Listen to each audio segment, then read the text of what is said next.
बहुत बारी बारी चालान हो रहे हैं। सेफ सिटी वाले उसमें नहीं है, मैनुअल चालान ज्यादा। शजील मेमन साहब के पास भी टाइम नहीं है क्या? तो बिल्कुल हमें इग्नोर किया गया, हम मजबूर हो गए, हम लोगों का बिल्कुल सत्यानाश हो गया।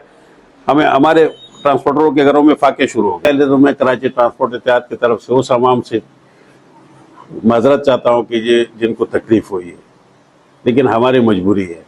हमारी मजबूरी है कि बहुत बारी बारी चालान हो रहे हैं और हमारी कोई गाड़ी जो है 4 लाख 5 लाख से कम नहीं है कि इस वक्त बकायदार है। चालान मैनुअल चालान ज़्यादा हो रहे हैं।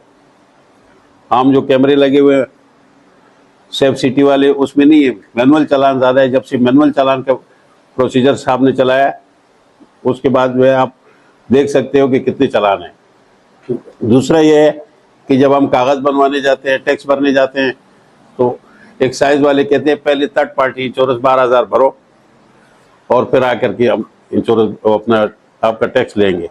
भाई क्यों? हम आप गवर्नमेंट को टैक्स दे रहे हैं, आप टैक्स ले, हमारे कागज़ क्लियर करो। इंश्योरेंस जो है कंपनी से हम बैठ के बात करेंगे कौन सी कंपनी है, हमें क्या बेनिफिट है, वो क्या बेनिफिट ले रहे, इतने ये पैसे इतने अरबों रुपए कहाँ जाएंगे और क्या फैसिलिटीज होगी, वो इस चीज़ के लिए तैयार नहीं है। हमने मुतवादिर बार जो है ख़त लिखे हैं, डायरेक्टर साहब को लिखा है, उनसे मुलाकात हुई तो उन्होंने कहा ये मेरे वश में नहीं है। एक्साइज के सेक्रेटरी को लिखा है, उन्होंने मुलाकात ही नहीं किया। मुख्तलिफ हमने वक्त वज़ीर आला साहब को लिखा, उन्होंने एक दफ़ा मुलाकात हुई थी, उसके बाद उन्होंने कहा कि जी 3 दिन के बाद मिलेंगे।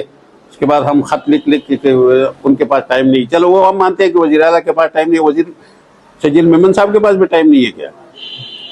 तो बिल्कुल हमें इग्नोर किया गया, हम मजबूर हो गए ये इकदाम उठाने के।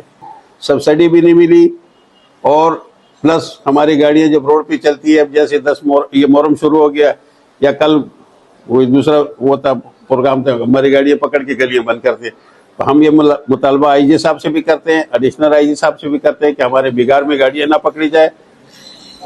और ये टैक्स वाला थर्ड पार्टी इंश्योरेंस वाला मामला जो है सिंध गवर्नमेंट से हम अपील करते हैं कि भाई इसको और भारी जुर्माने ये कम करे, जो चालान हुए हैं पड़े हुए हैं उनको ख़त्म किया जाए।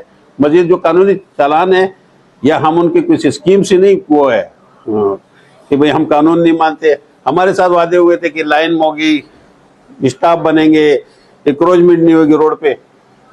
तो आप खुद मेरा ख्याल है रोड पर होते हैं कि किस जगह पे कोई फ़र्क आया? माँ सिवाय इसमें फ़र्क आया कि हम लोगों का बिल्कुल सत्यानाश हो गया, हमें हमारे ट्रांसपोर्टरों के घरों में फाके शुरू हो गए। अब ये क्या फैसला आप लोग की ज़ाहिर बहुत सारी तंजीमें आप लोग के एहतियात में शामिल हैं, तो अब ये फैसला क्या अलामती हड़ताल तक रहेगा या गैर मुहैया मुद्दत पे ये मामला जा रहा है? ये भी हमारे पूरी ट्रांसपोर्ट बिरादरी इकट्ठी होगी, उसके बाद इसको जवाब देंगे। अभी फिलहाल जो है ना हमारे गैर मुहैया मुद्दत तक है।